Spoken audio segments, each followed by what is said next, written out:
Sugatan ang isang babae matapos saksakin ng lalaking nang hold up sa kanya sa Taytay, Rizal.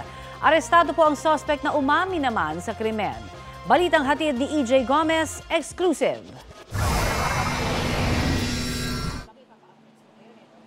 Balik kulungan ang 38 anyos na lalaking ito dahil sa pang-hold up umano sa isang babae sa Taytay, Rizal pasado alas 5 ng madaling araw kahapon.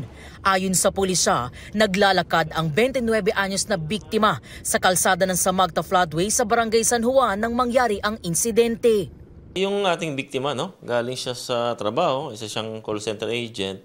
So nung dumating siya dito sa may bandang Floodway, nilapitan siya nitong ating suspect, at nag-declare ng hold up. And then nung nagpumiglas yung ating victim, doon niya na inundayan ng saksak gamit yung ice pick. Nagtamo ng mga saksak sa dibdib at iba pang parte ng katawan ang biktima na nagpapagaling sa ospital. Natangay sa biktima ang isang cellphone. Sa follow-up operation ng Taytay Police, naaresto ang suspect na si alias JR sa kanya mismong bahay. Na-trace natin, nakita natin sa CCTV yung mukha nung suspect. At yun nga, nahuli ng ating mga operatiba yung suspect doon sa Barangay Muzon. And then na-recover din sa possession niya yung mismong cellphone na tinangay niya doon sa victim. Hindi na raw na-recover ang ginamit na patalim. Aminado ang suspect sa pang-hold up. Ibebenta raw sana niya ang ninakaw na cellphone pantustos sa kanyang pamilya. Dala lang po ng pangangailangan. Yun lang po yung araw na yun.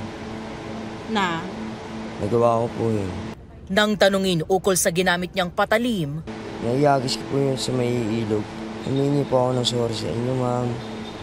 Dahil meron po akong 3 buwan na baby. Tapos kailangan ko po ng pangupa ng bahay. Patawarin niyo po ako. Sa records ng pulisya, dati nang nakulong dahil sa pang-hold up at illegal gambling ang suspect. Sasampahan siya ng reklamong robbery with frustrated homicide.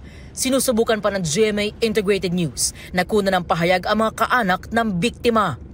EJ Gomez, nagbabalita para sa GMA Integrated News.